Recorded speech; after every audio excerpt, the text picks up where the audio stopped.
Multilogin is the name almost everyone in this space cites first, the original anti-detect browser that most of the newer tools were built to undercut, and it is usually the most expensive option on the table. So let me give you the honest version.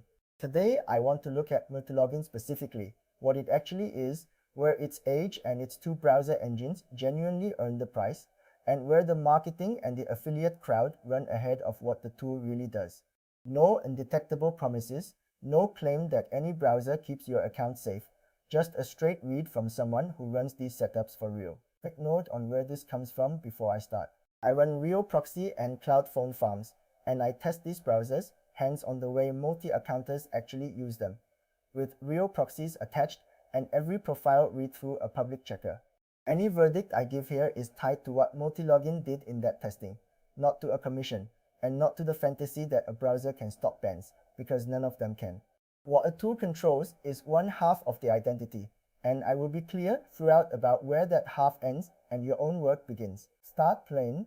Multilogin is a Chromium-based anti-detect browser built around running many separate browser profiles, each with its own fingerprint, cookies, and proxy. It is one of the oldest and most established tools in the category, and that history shows in how settled the whole thing feels.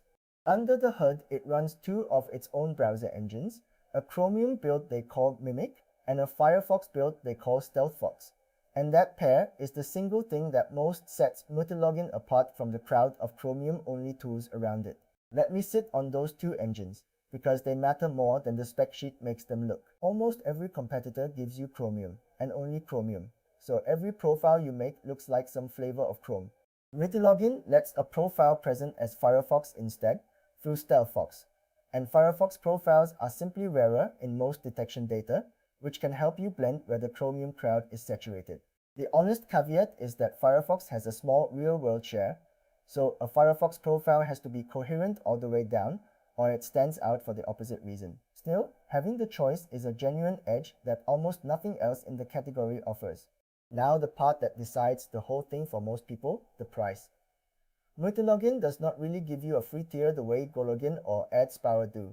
There is a short trial, and then the paid plans start well above where the cheaper tools begin, priced by how many profiles you keep and how many team seats you add, and the brand positions itself at the premium agency-facing end of the market on purpose.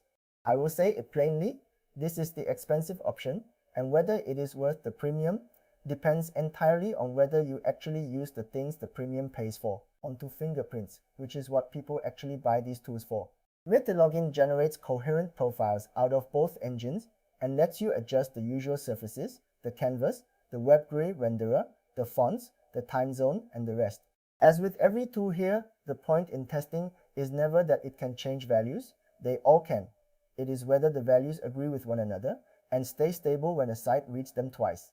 So I do not trust the settings panel. I read the result through a checker every single time on both Mimic and StealthFox, because a Firefox profile has to survive the same scrutiny a Chromium one does. Here is what my testing actually showed, because a verdict has to be grounded in the test and not the sales page. I spun up two fresh profiles, one on Mimic and one on StealthFox, attached a separate residential proxy to each, and ran them through Creep.js and a couple of the verdict style checkers.